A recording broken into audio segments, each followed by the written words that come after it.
নাম কি ফলের পরিচয়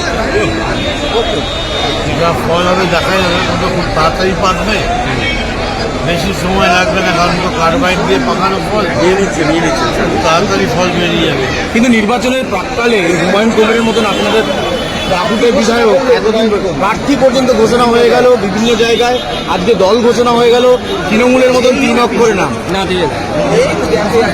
আমি কিছুই বলবো না, আমি বলবো হুমায়ুন যেটা মনে করেছে ও করেছে, আমার দল আমরা তৈরি, আমাদের যা করার আমরা করব। তবে যত গড় যায় তত বর্ষায়।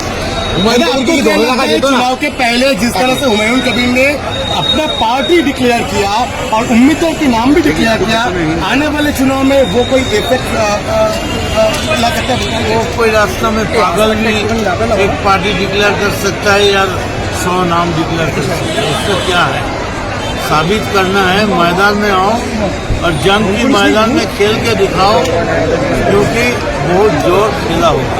ममता दीदी को छोड़कर हुमायूं कबीर क्या वैसे ही इतना बड़ा फैक्टर बन गया? आप सोचते हैं, हम तो नहीं सोचते। हुमायूं कबीर सोचते हैं ना, मैंने दलेर की এটা ব্যর্থতা ধরে রাখা বলতে পারবো না, এগুলো তো দলের একজন উচ্চ নেতৃত্বের ব্যাপার। তবে এইটুকুনি আমি জানি 26-এ মমতা বন্দ্যোপাধ্যায় আবার মুখ্যমন্ত্রী। বলুন না, আপনি তো গান গান, এই লগ্নটাকে সেকুলার গান গাইতে বলুন, কি বলবেন? আরে নিউজ টাইমটা এরকম গানটা তো মানুষ, আমরা কাজ করছি তো। মিউজিক থেরাপি,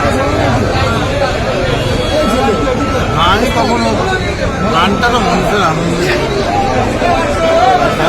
তার স্বাধীনতায় হস্তক্ষেপ করা উচিত। भाजपा ये